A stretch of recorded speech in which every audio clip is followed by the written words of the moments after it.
ونحن إذا بدورنا تحية كبيرة للجنة التحكيم اللي كانت معنا خلال هذه الرحلة في هذا الموسم، على أمل أن نلقاكم إن شاء الله في الموسم القادم. ألف شكر لكم على جهودكم الجميلة وعلى إبداعاتكم وعلى ردودكم الأكثر من رائعة. حسنا عائلة في هذا الموسم.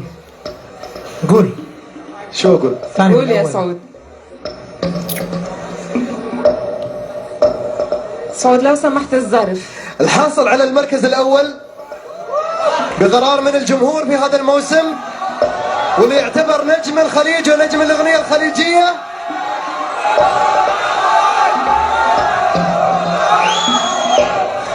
الفنان حسين الجسمي هو اللي بيعلن عنه.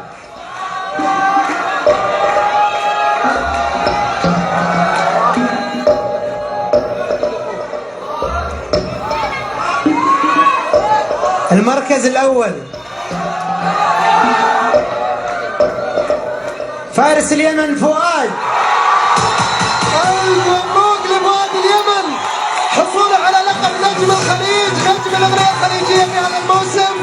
نقول لك ألف مبروك لجمهور اليمن اللي حضر لتسليم فؤاد هذا اللقب في البداية. من حسين الجسمي تفضل الدرع تسلمه لفؤاد، وطبعا اسماعيل نقول ألف مبروك. المركز الثاني فؤاد، تفضل استلم الدرع في البداية. لحظة يا جمهور، لحظة يا جمهور، بس لحظة يا جمهور، لحظة يا جمهور، لحظة يا جمهور بس. فؤاد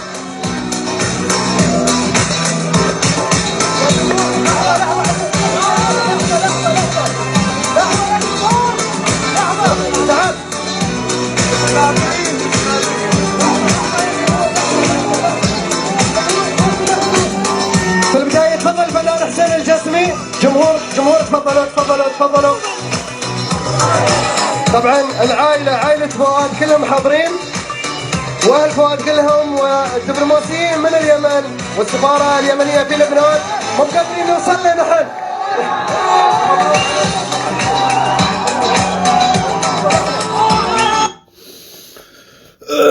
بسم الله الرحمن الرحيم. بسم الله الرحمن الرحيم. مشاهدينا الكرام، اهلا وسهلا بكم، اهلا وسهلا ومرحبا بكم احبتي واصدقائي وجمهورنا الحبيب كبارا وصغارا. اهلا وسهلا. اللي انت عايزه في لحظه من اكتر من 100 مليون اغنيه على سبوتيفاي ببلاش. سيب نفسك خالص وكفايه دراما.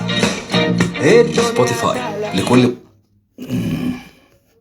احبتي المشاهدون الكرام، احبتي المشاهدون الكرام، اهلا وسهلا بكم. عرفات قيفان معنا في البث المباشر، الاستاذ اديب، الاستاذ خالد المروله، الاستاذ وليد عبد الملك، اهلا وسهلا بالرؤوس الكبيره معنا في البث المباشر. طيب، الى ان نبدا في موضوعنا المتعلق بالفنان اليمني فؤاد عبد الواحد، نستمع إلى هذا الفاصل ثم نعود إليكم لنتحدث عن بعض النقاط، وأتمنى أن أختصرها. بحكم علاقتي السابقة، علاقة الصداقة والأخوة والمحبة السابقة بالفنان فؤاد عبد الواحد، والتي تفرقنا من بعدها بسبب صورة، سأذكر بعض النقاط التي لا يعرفها كثير من الأحبة والناس. نستمع إلى هذا الفاصل ثم نعود إليكم بصوته الجميل. تفضل. تاريخ اليمن للفنان أبو بكر سالم ما كنت متوقع. اسمعوا الأداء.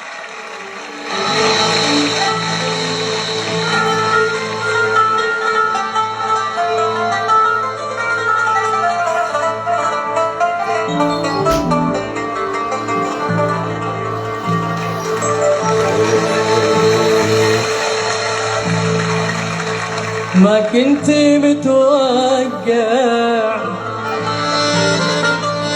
خيانة لي. أتمنى البث هذا يشير الآن إلى فؤاد عبد الواحد، ويشير أيضا إلى أخوه حبيب عبد الواحد، وإلى نبيل أخوه، وإلى كل من له علاقة بفؤاد عبد الواحد في هذا البث المباشر. هناك نقاط مهمة، نقاط لا يعرفها كثير من الناس، وهذه الأمور كانت سرية بيننا أنا وفؤاد وأسرته، ولكن حري بي أن أذكرها لكم بحكم معرفتي به ودخولي بيتهم، بحكم العيش والملح والسفريات معا أيضا أنا وهو في اليمن، ولقاءاتنا وحضوره عندي في البيت، وكثير من النقاط لا بد أن أبري الذمة مع الكل نستمع ثم نعود إليكم. أنا ما كنت متوقع خيانته لي، وانا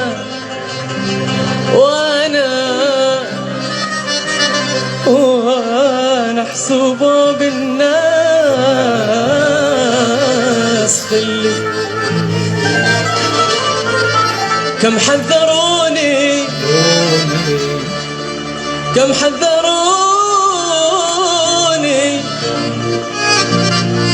من هوى أهلي،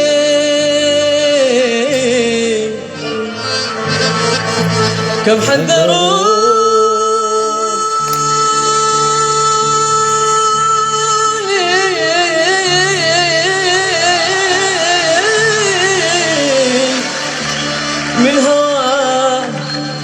من هوى أهلي.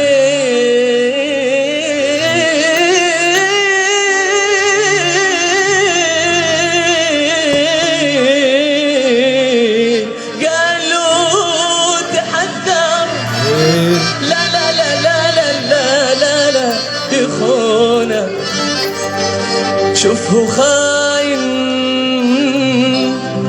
والناس في الدنيا معاد. أيوة يا فؤاد أيوة. ولو خيروني لو خيروني بختار اليمن. الناس في الدنيا معاد. لو خيروني أنا، لو خيروني. في واحد بيسأل من هو هذا الفنان، في واحد بيسأل من هو هذا الفنان.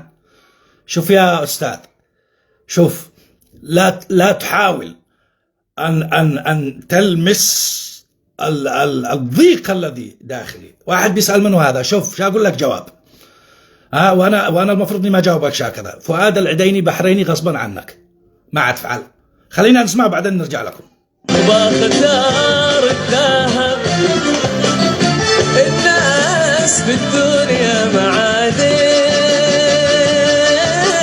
والناس بالدنيا معادن. بسم الله. بسم الله الرحمن الرحيم. نغير الشبكة يعني. في واحد قال الشبكة بتقطع الشبكة، غيرناها. الآن كيف الشبكة؟ كيف الشبكة الآن؟ كيف النت الآن؟ الحنجرة الذهبية فؤاد، نعم صدقت. النت الآن تمام. واغتر لما شافني مغتالي، كل شيء واضح تمام حلو. إذن بسم الله الرحمن الرحيم، والصلاة والسلام على أشرف الأنبياء والمرسلين سيدنا محمد ابن عبد الله الصادق الأمين، وبعد. مشاهدي الكرام، هذه الأيام هناك حملة شنت أو حملة تشن على الفنان والصوت الجميل الراقي بكل ما تحمله الكلمة من معنى. الفنان الجميل والرائع، الفنان الإنسان قبل أي موضوع، الفنان الإنسان فؤاد عبد الواحد، والذي أصوله تعود إلى العدين كما أخبرني هو شخصيا، وأخبرني أهل أيضا أنه أصول من العدين، وعاش في تعز، مواليد تعز هو أهله أعتقد جميعا ما عدا والده أعتقد، وكان سبب معيشته في تعز أو جلوسه في تعز لأسباب كثيرة، ربما من ضمنها التجارة، وهذه هي الحياة. الناس بتنتقل من منطقة إلى أخرى بسبب أسباب كثيرة. ندخل في الموضوع بسبب الحملة السلبية التي تشن على فؤاد عبد الواحد، الصديق القديم والأخ القديم فؤاد عبد الواحد. دعوني أذكر لكم، بعيدا عن السلبيات أو بعيدا عن الأخطاء وعن النثرات كما نسميها نحن أصحاب أهل الشمال، النثرات أو الغلطات التي حصلت في تاريخ فؤاد عبد الواحد منذ إلى اليوم. بعيدا عنها دعوني أذكر لكم الإيجابيات عن هذا الإنسان، بحكم أنني قد عشت معه فترة من الزمن. في واحد يقول ما دخلنا من أين هو، في واحد بيقول ما دخلنا من أين هو. لا لنا دخل، كيف ما دخلناش؟ الحملة التي تشن عليه بسبب ماذا؟ بسبب أنه صرح أنه حصل على الجنسية اليمنية ولكن لم ينكر أصله. هذا اللي لاحظته أنا أو رأيته، ورد عليها المذيع الخليجي أو المذيع السعودي، والذي قال له ليس معنى أن تحصل على الجنسية الخليجية هو أن تتنكر لأصلك. فؤاد لم يصرح بهذا، أنا مش يمني، ما قالش أنا مش يمني، قال أنا أو حصل على الجنسية البحرينية، ولكن لم تسعفه أو لم يسعفه طرح النقاط بشكل أكثر هيمنة. وكأنه كان نوعا ما يتهرب من ذكر هذا الشيء بحكم تغير اللهجة وتغير القميص والشماغ والشال طال تعماركم. ولكن دعوني أذكر لكم واحدة من المواقف أو من المواقف الجميلة التي حصلت يوما ما عندما كنت في تعز. فبالصدفة تواصلنا أنا والفنان الجميل والفنان الراقي والفنان الرائع وصاحب الأخلاق الجميلة والمضياف والكريم الفنان حبيب عبد الواحد أخوه، وأصر علي إلا أن أكون ضيفا عندهم بأوامر من الأستاذ والفنان فؤاد عبد الواحد في منزلهم الكريم أو منزلهم الكريم.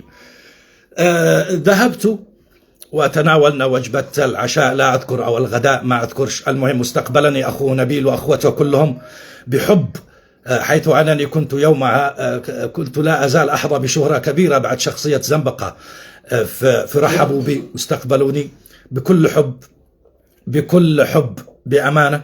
فدخلنا بيتهم وتعرفت على والده رحمة الله عليه. وصلني خبر قبل أيام أنه والده قضى نحبه وانتقل إلى جوار ربه، فأسأل الله عز وجل أن يجعله من الضاحكين المستبشرين برحمته ومنه وفضله وكرمه وجنته في الآخرة يا رب، ويحفظ لهم والدتهم الطيبة.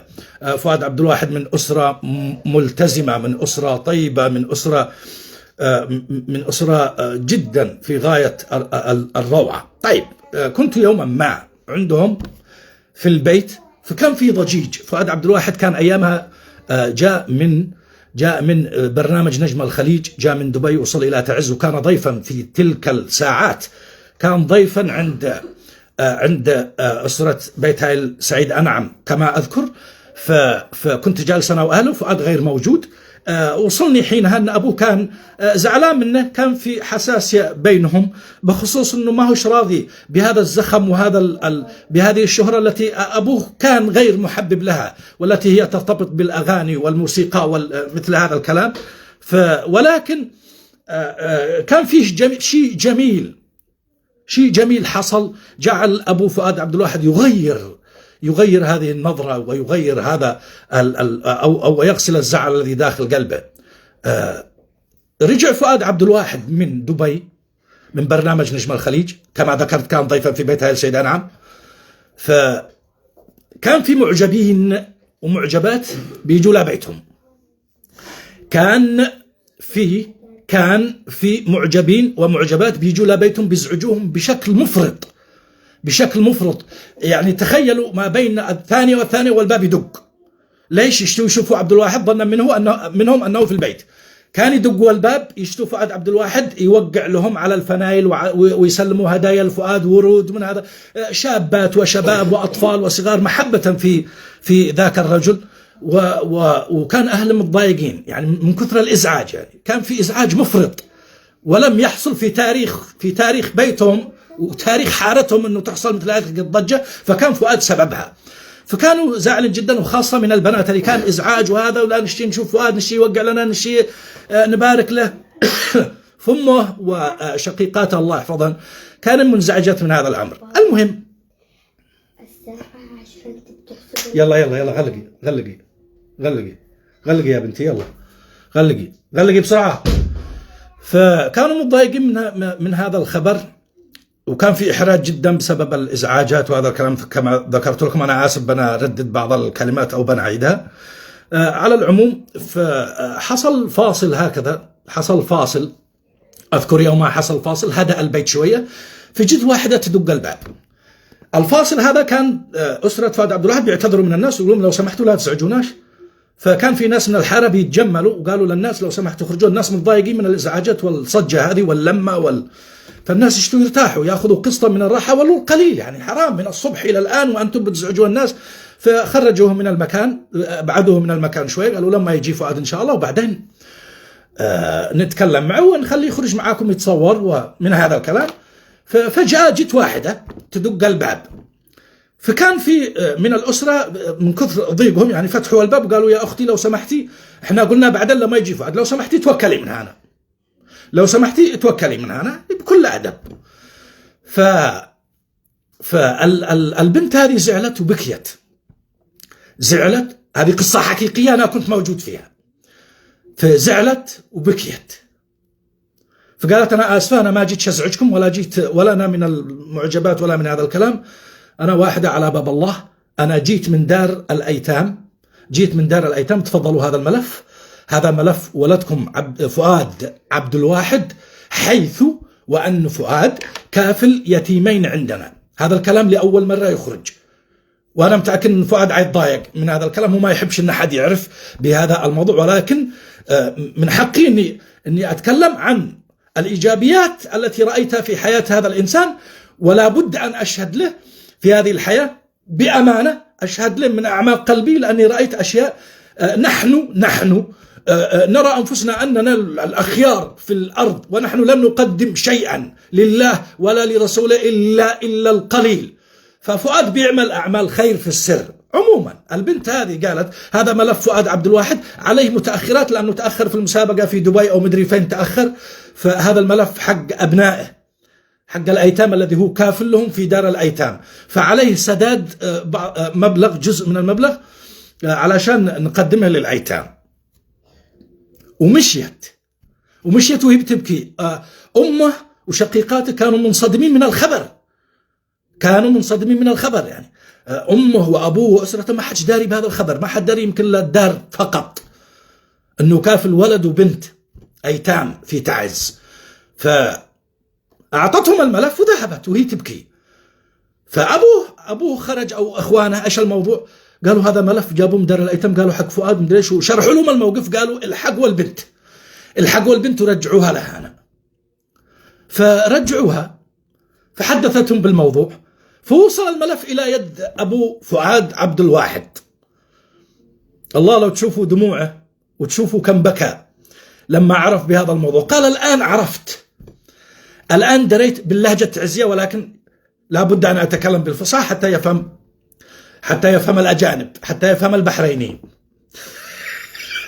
أنا آسف في قلبي أشياء كثيرة. عموما فأبو فؤاد عبد الواحد بكى وقال الآن عرفت ليش فؤاد أتوفق في عمله، وليش الحب الكبير هذا، رغم أنه أنا ما كنت أشتيه للأمانة. يعني أنا خيرت بين أمرين، يعني أنه يصير يغني، لكن أنا ما راضي أنه يصير يغني، لها الحرية في هذا. في واحد كتب معنا في التعليقات تطبيل، يا خالة، أنا ما عجبني أفتح بث وخالتي موجودة في البث المباشر. واحد قال هذا تطبيل. يا ابني اهدأ واسمع البث للأخير وبعدين احكم. البواسير الذي في المخ حقك حاول تكويهن في المخ، ركز معي، البواسير الذي في المخ حاول تكويهن. أنا أفضل أبوك لا قد تسبقش الأحداث. عموما فأبو فؤاد رحمة الله عليه، أبو فؤاد عبد الواحد رحمة الله عليه ذكر هذا الموضوع وأنا موجود عنده. عموما فؤاد انتهى من الضيافة أو الزيارة اللي كانت في بيت هايل سعيد أنعم أعتقد، أو واحد من التجار الكبار في تاج. فجاء البيت فؤاد، جاء بخفية علشان ما تحصلش الضجة، لأنه قد وصل له خبر أنه في ناس أزعجوا أسرته. المهم دخل البيت، فأول من قام يسلم عليه هو أبوه بحب وحرارة، ويسلم عليه ودعا له، قال الله يسعدك في الدنيا والآخرة. فؤاد مستغرب، أبي كان زاعل مني فقام سلم على أبي حرارة وقال الله يسامحك دنيا وآخرة ويوفقك يا ابني في أعمالك. إيش الموضوع؟ عرف الموضوع. فرأيت ملامح فؤاد كانت ممزوجة بالإحراج وبالزعل شوية، أنه ما كانش يشتي أحد يعرف بمثل هذا الأمر. عموما انتشر الخبر في البيت، أنا كنت ممن حظي بهذا السبق الإخباري أو السبق الصحفي، فعرض علي فكرة أيضا جميلة.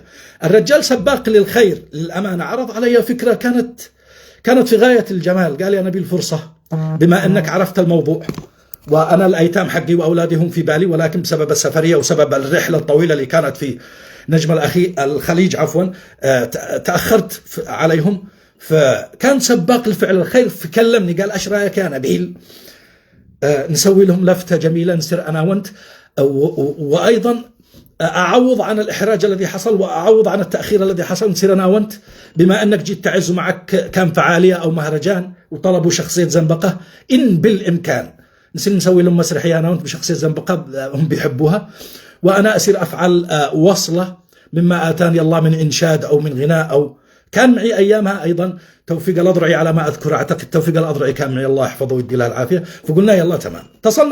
اتصلنا توفيق الأضرعي كان يومها في الفندق، فذهبنا وفعلنا تلك الفقرة وقابلت أبنائه بسم الله ما شاء الله محلاهم، وقابلنا الأيتام أيضا وفعلنا حفل. هو كان واحد كان بالنسبة لي أيقونة الأعمال الفنية التي حظيت بها في تاريخ مسيرتي المسرحية. كان الأداء حقيقي، الإحساس حقيقي، الشوق حقيقي، الحب حقيقي، العمل حقيقي. فأضحكناهم وسهرنا معاهم وضحكنا معاهم بكل بساطة. الله يجزي فؤاد عبد الواحد خير الجزاء على ذاك، على تلك الكفالة وعلى ذاك وتلك الفكرة التي طرحها. كم بكينا وكم ضحكنا وكم فرحنا، أنا متجمل منه. إضافة لذلك فؤاد يحفظ من القرآن، هذا الذي عرفت أنه أيضا كان أحد طلاب التحفيظ سابقا فيما مضى. إضافة لذلك أن صوت فؤاد في القرآن الله ما أحلاه وما أروعه وما أجمله. إضافة لذلك أنني في السفريات قيل لعمر بن الخطاب رضي الله عنه متى تعرف صاحبك أو كيف تعرف أخوك بهذا المعنى؟ قالوا إذا سافرت أنت وياه. فؤاد عرفته في السفر في الصباح وفي المساء وقبل المغرب. كنت ألاحظ فؤاد وإحنا في السيارة أو في أي مكان نجلس فيه، كان لزاما عليه وملتزم بقراءة المأثورات والأذكار قبل المغرب وبعد صلاة الفجر. كان يصلي، يحافظ على صلاته بسم الله ما شاء الله. هذه الحقائق التي رأيتها عن فؤاد وعشتها مع فؤاد. كان سبب خلافنا فقط وابتعادنا عن بعضنا بحكم أنه كان يجي من دبي أو من أي دولة وكان يتواصل معي وكان يجي عندي نجلس سوا ونخزن سوا ونسمر سوا. كان يجوا عندي فنانين كثر، كان يرتاح لما يجي عندي في بيتي، كان يشرفني. كنا نسافر إلى تعز إلى عدن، اشتغلنا كثيرا. عموما فهذه الأشياء التي رأيتها من فؤاد عبد الواحد، فنان إنسان. ولكن فؤاد عبد الواحد أيضا إضافة لذلك ذكي جدا، يعرف من أين تؤكل الكتف ويعرف ماذا يصنع ويعرف ماذا يقول. ولكن أخطائه دائما دعونا الآن نذلف إلى بعض السلبيات والتي ذكرتها قبل قليل بخصوص ما الذي فرقنا أنا وفؤاد من صحبتنا وافترقنا فترة طويلة إلى يومنا هذا. وكان بسبب صورة كانت معي واستأذنت منه، قلت ممكن أنزل الصورة هذه يوما ما، قال عادي نزلها. وكان يومها حليق الشعر بهذا المعنى الجمالي، لا أريد أن أذكر تفاصيل، كان حليق الشعر. ولكن الفان زيت، وذكرت هذا الكلام سابقا، الفان زيت حقه ساروا عبوه. نبيل الأنسي نزل صورة لك، صورة مش حالية، صورة مشوهة، صورة مدري ايش، كيف ذا المفروض تواصل معه. ودخلوا عندي وعيب عليك ايش تفعل هكذا، بتشوه سمعة فؤاد عبد الواحد وبس. بارفي لافي ويك مان هو ليفي وين مان هو سبريم فاكي تشيكن بارفي ليفي هير. كلام طويل. فالمفاجئ انه انا وفؤاد ايامها كنا اكثر من اصدقاء، اخوه كنا اخوه. واحد قال كان بعد عمره لا ماش بعد عمره، ماشي. المهم فالناس عبوه بشكل الفان زيت ركزوا معي بين قوسين الفونزيت. ففؤاد جالي بطريقة هجومية وكلام يعني ما رضاش أحد، يعني وكأنه بيخاطب يومها كان بيخاطب واحد ما يعرفش، أو واحد من الشارع أو واحد بينه وياه عداوة. مالك يا فؤاد؟ عيب تنزل هذه الصورة، ما يصلحش والمفروض تستأذن مني. فوريتها الرسائل في الواتس إن أنا استأذنت منك، وقلت لي عادي نزلها ما فيش أي مشكلة. كنت أنا وهو والفنان كريم، فنان كريم كان موجود معانا، قائد الفرقة الملكية، كان معانا توفيق الأضري جنب بيت كريم. فنزلت الصورة فجاء قال لي هكذا، فأنا زعلت منه، حذفت الصورة وحضرته وحذفت كل شيء. عيب تخاطب معي بهذا الأسلوب؟ عيب مالك؟ أنا أعرفك إنسان جيد وجام وكلامك بالقطارة بتنحت النحت. هذا كان سبب خلافنا عموما. فأيضا من السلبيات التي ألاحظها في اللقاءات التلفزيونية أو في الأعمال في التلفزيون، الأخطاء التي لا يحسب لها حساب فؤاد. أحيانا يبحر في مخيلته، أو يبحر عفوا بمخيلته، يبحر بشكل فيتجاوز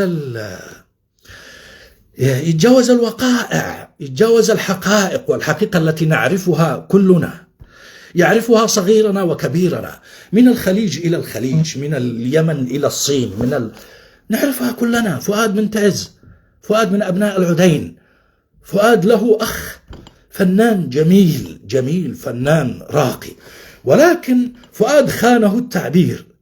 فؤاد أخذته العزة بأن هذه النقطة سلبية، أنه يتنكر أنه ما فيش فنان غيره في الأسرة.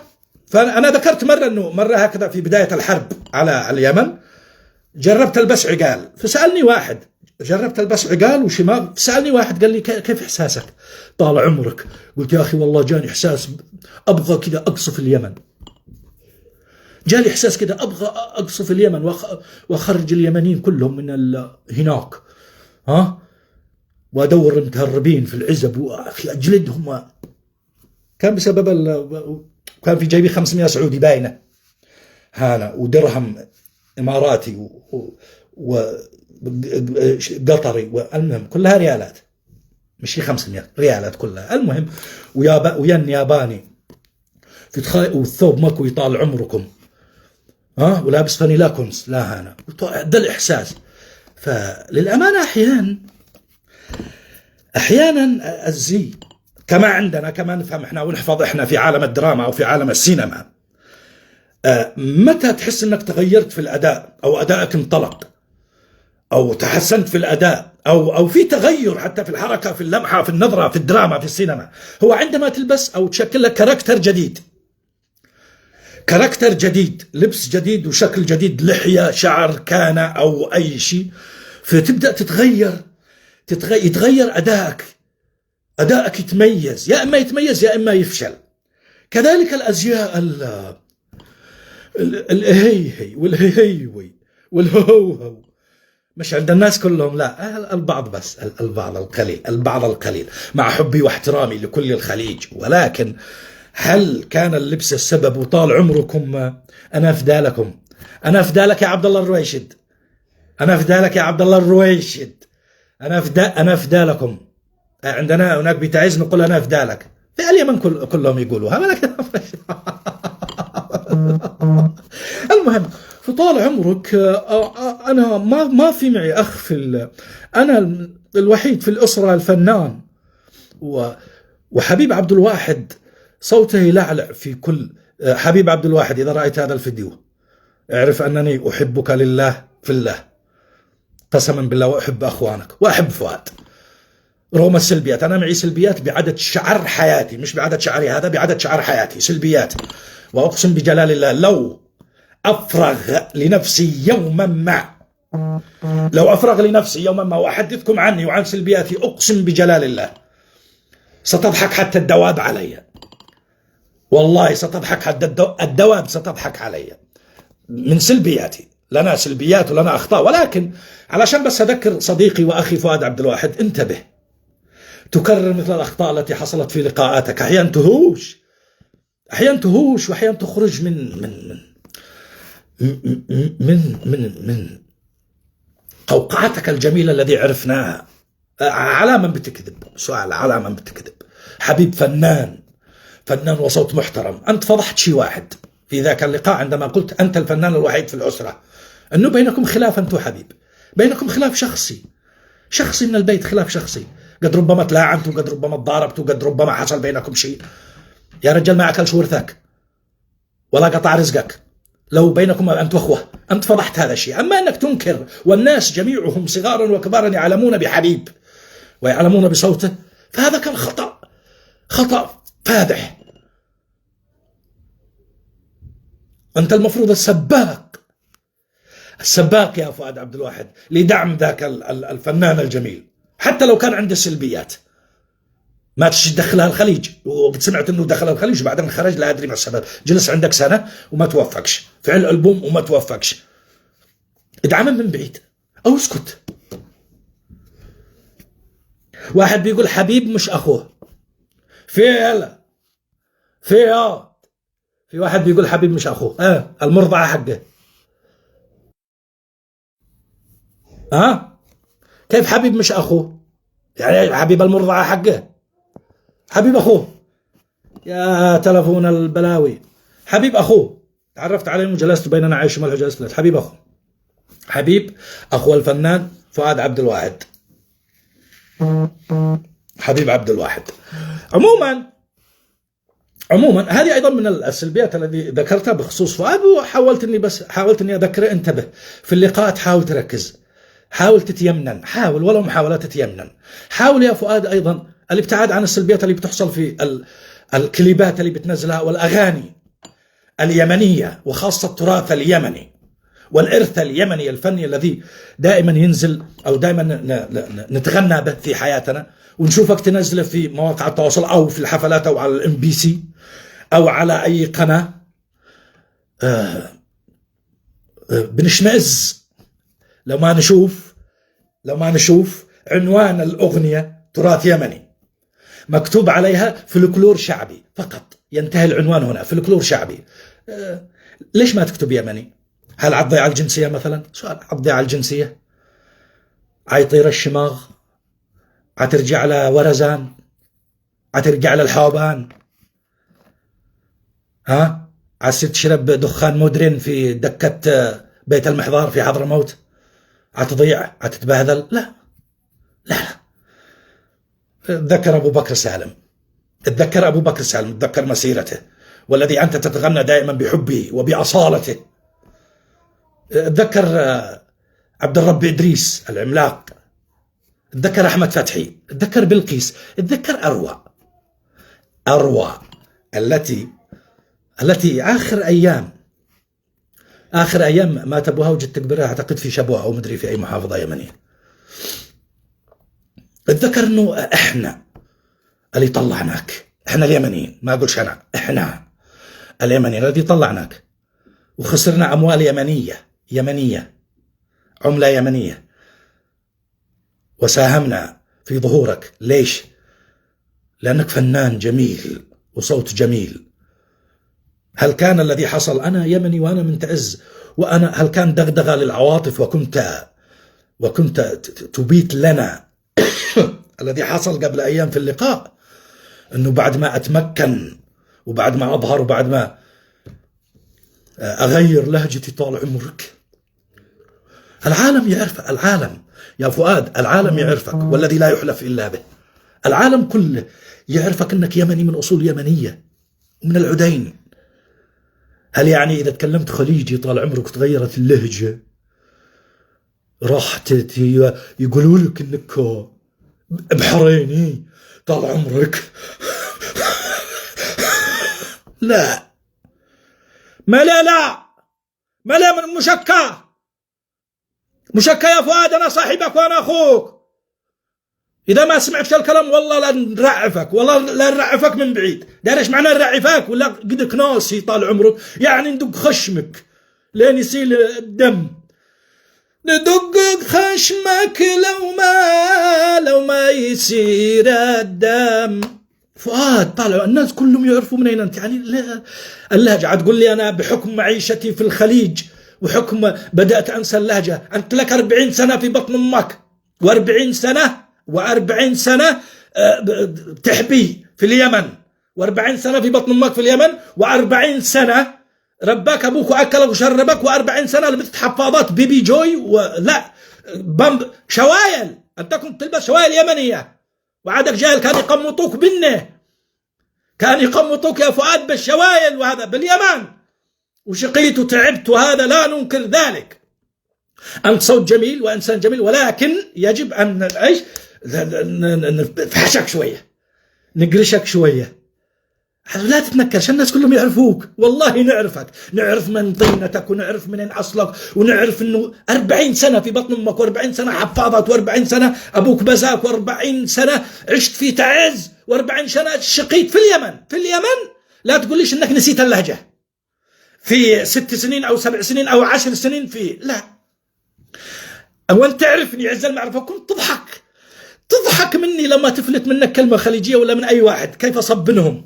أنا من الناس الذي يغير على لهجته اليمنية، أنا من الناس الذي أدعو دائما وأنشر دائما وأقول أتمنى من اليمنيين الذي يخرجوا لا يخرجوش من جلودهم، وخرج من اليمن بس لا تخرج من جلدك، تحدث بلغتك، انقلوا وروجوا للهجتنا اليمنية كما يروجها الخليج والمصريين. في ناس تستعر، والله في ناس تستعر من اللهجة اليمنية، وتستعر حتى من اللبس اليمني. هذه هوية لم يستعر منها أبوك ولا جدك ولا أمك ولا عمك ولا خالك.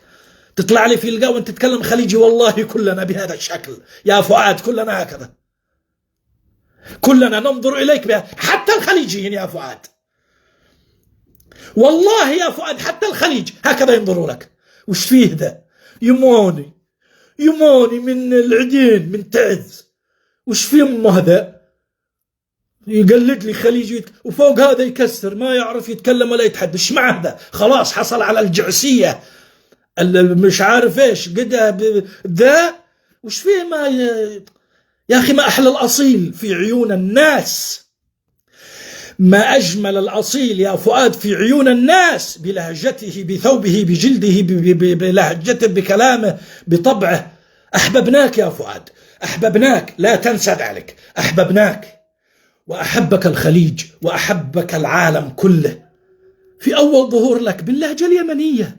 أقسم بجلال الله أنك لم تحز على ما حزت عليها اليوم إلا بسبب لهجتك اليمنية الجميلة التعزية، خاصة إلا بتواضعك اليمني، إلا بانكسارك ذاك الجميل، انكسارك الفني، إلا بدهائك وبحضورك مع حسين الجسمي، مع محمد عبده. يا رجال أصالة من أكثر الناس، من أكثر الفنانين الذين يغترون بأنفسهم لأنها فنانة كبيرة ولها حضور مفزع. فؤاد عبد الواحد في برنامج صولة، الله ما أحلاه. نسينا أن في حاجة اسمها أصالة، نسينا أن في حاجة اسمها أصالة في برنامج صولة بسبب حضورك الطاغي والقوي بلهجتك وحلاوتك ولبسك. لم نحبك ولم يحبك الخليج ولا مصر ولا العراق ولا الأردن ولا أي دولة إلا بسبب لهجتك ويمننتك وأصلك النقي. فالآن ننظر إليك بشزر، بأمانة ننظر إليك بشزر واشمئزاز. ما له هذا؟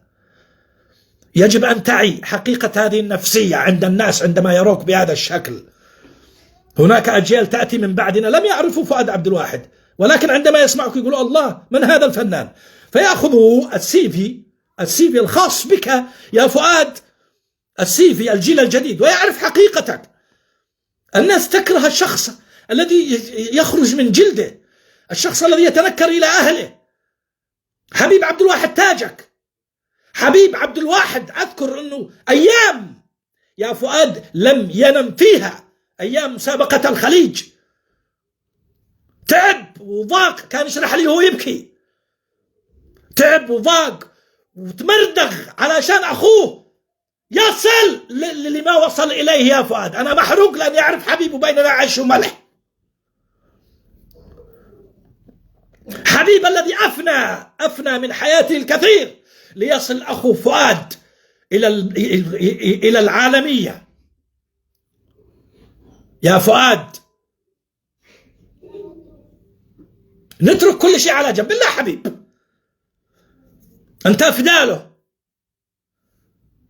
وعلى فكرة حبيب لو يسمع مني هذا الكلام عايز على، يقول مالك على أخي، لأنه أصيل، لأنه أصيل. أنتم رضعتم من حليب واحد يا فؤاد. بينكم مشاكل شخصية لا تفضح حال الناس.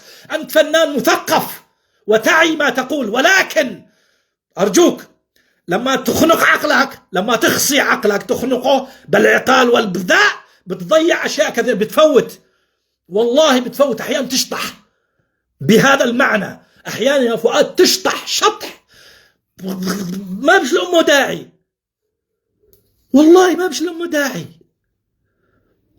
لا أنكر أنني اشتقت لك كصديق وأخ وحبيب، هذا لأني أحبك. أنا الآن أعمل بالعيش والملح الذي بيننا. لم أستطع الوصول لك من خلال مواقع التواصل، لم أستطع الوصول إليك، ولكن عليك أن تسمع وعليك أن تعي كل كلمة قلتها. أنت إنسان راقي وإنسان عندك قلب وحس، فنان، باختصار شديد فنان، أنت فنان.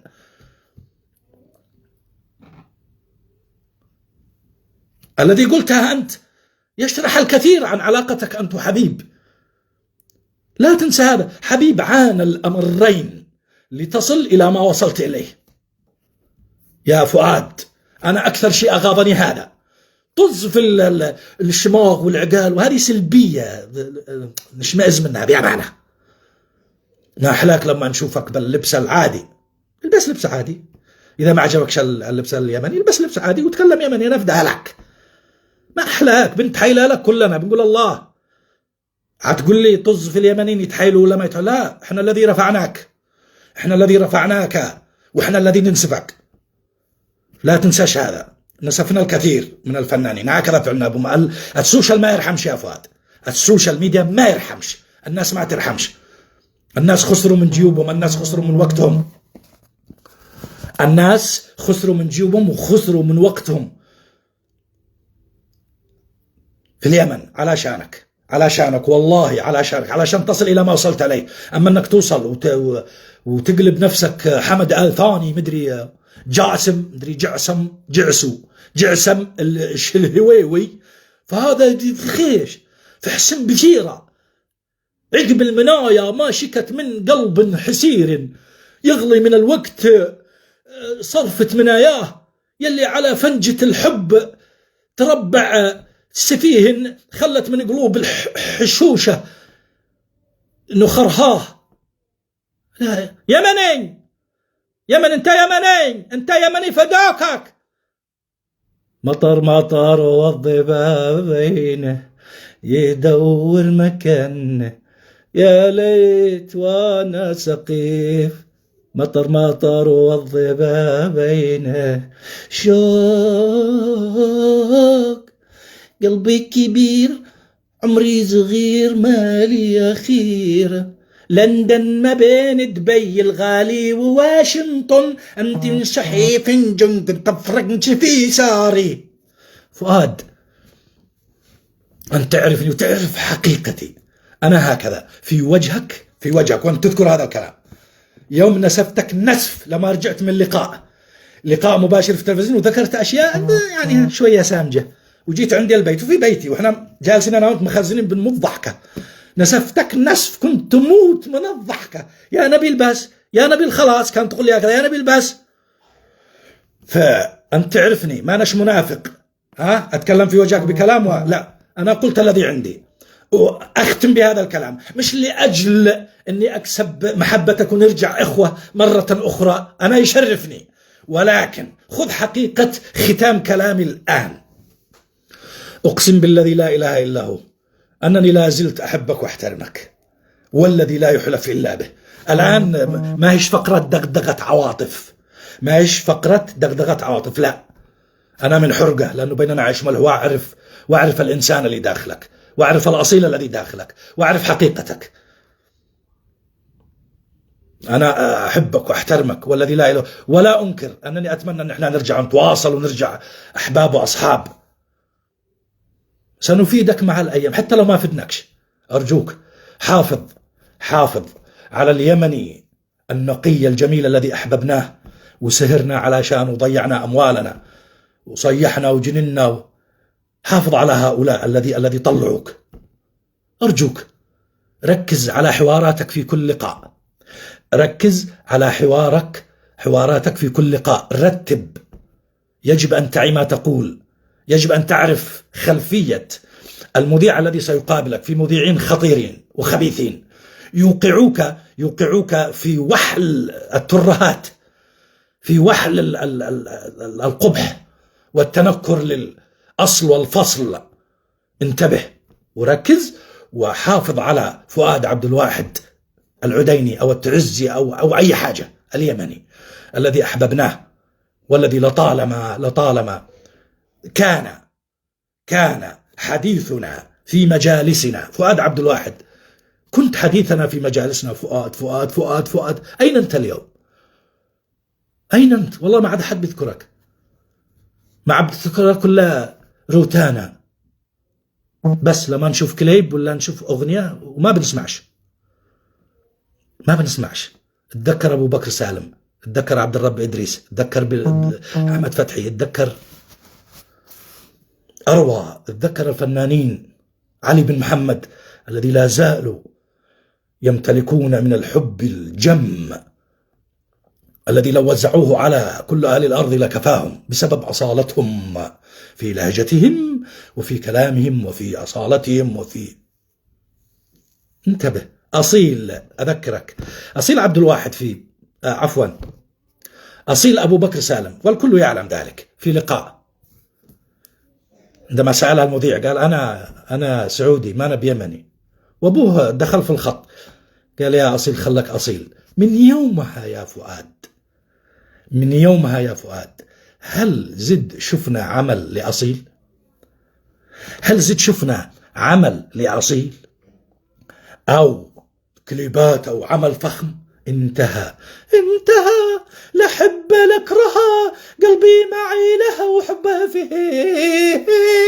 هذه أغنية بلقيس. انتهى لا ني بنايم ولا ني بصاحي. انتهى أصيل، انتهى حتى في الخليج، حتى في السعودية والذي هو من أبنائها على قولته. انتهى. وظل أبو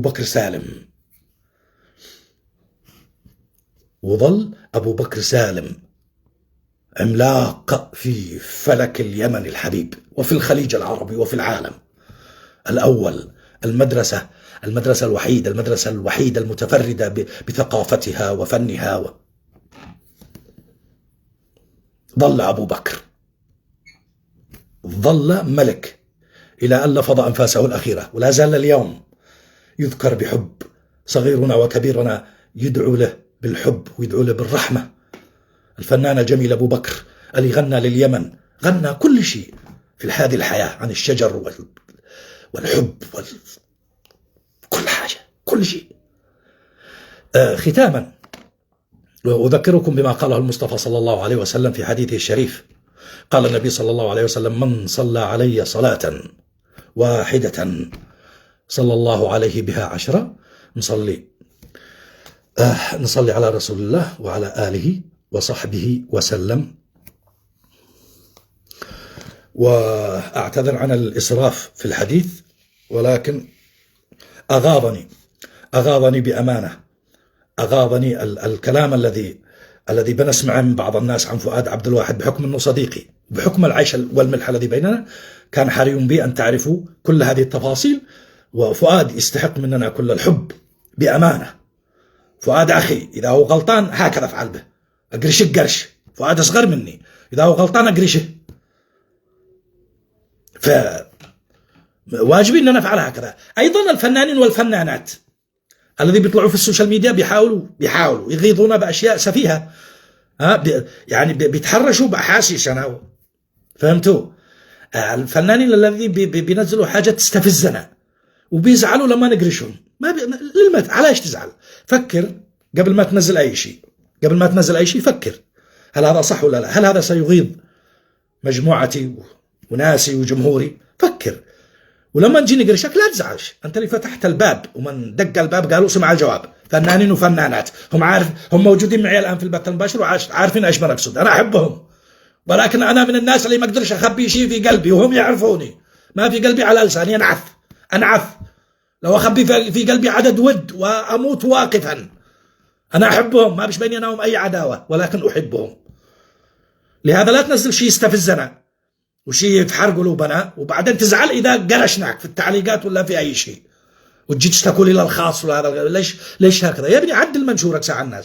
لا تستفز اليمنيين بمظهرك، بلبسك، بلبسش، بمظهرش، بشكلش، بفرحتش. لا تخرجوا من اليمن وتخرجوا من جلودكم. الناس بيستعروا منكم. والله ما بيقولوا اوه كيف قدوا الله، كلهم جاملين كذابين، كلاب وفجرة الذي بيجاملوكم. اوه محلاها لبست، قشعت جرأتها، قشعت فنجتها، انا اسف على اللفظ، انا بنحرق في فنانات هكذا بيغيظونا بشكل مستفز، ولما نقرش امي انتهوا. حافظوا على اليمن بشكل محترم. أنا أكرر لي أخطاء بعدد شعر حياتي، أكرر لي أخطاء عدد شعر حياتي، والله لو أذكرها ستظلون تضحكون مسيرة موسم كامل.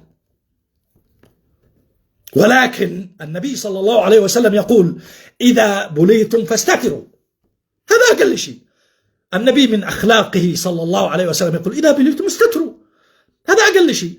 مش إن أنا أخرج من اليمن وأنا كنت شكلي يطرش مني لما بصير في المراية. وحبوني الناس من مشهد صغير، حبوني الناس من مشهد، من حلاوة ما قدمته في السوشيال ميديا، وفجأة هذا واتقشع واخلص ليش ولا أخرج؟ لا، هذا نقص والله، إحساس بالنقص. فأرجوكم الفنانين اللي بيزعلوا مني لا تزعلوش. أنا بنصحكم في البدايات لحالكم، ما بتسمعوش هالكلام، تهدأوا شوية. فإن أنتم تزيدوا تنرفزونا كلنا، أو إن أنتم تظنكوا مشاعرنا كيمنيين لنا عادات وتقاليد وسلف وعرف بتخرجوا منها وبعدين تزعلوا لما نقرش. فهذا ما يصلحش. تزعل ليش؟ من أين أنت؟ والله ما حد داري أين خريتنا الكلاب. الذي يعارضني على كلامي يقول لي والله ما حد داري أين احنا. أقسم بجلال الله لن تنالوا ولن تحظوا بشرف الحياة إن خرجتم من أخلاقكم أو طيبتكم أو أصلكم أو فصلكم. الناس غير اليمنيين لما تخرج عندهم وتسمع ويسمعوك تتكلم بلهجتك يحبوك، ويشوفوك تلبس لبسك يحبوك. هذه ثقافة جديدة عليهم، لهجة جديدة، يحبوا يتعلموا منك ويسمعوا منك. والله لن يقولوا ايش هذا، منين جاء هذا صومالي صيني. لا تستعر بلهجتك، من اجمل اللهجات في الكرة الارضية. هذا احساسي بلهجتنا اليمنية، انا افدالها. لهجة من اي قطعة في اليمن ولبس من اي قطعة في اليمن. احنا دولة لا ارث ولنا تاريخ ولنا ماض ولنا حاضر.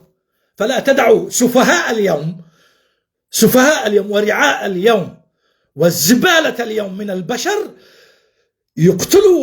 يقتلوا الجميل والإنسان الجميل الذي داخلك ويخلوك تكره اليمن، تقول اليمن الله يلعنها، والله الله يلعن دولتنا، والله الله يلعن بلادنا. لا تلعنش بلادك،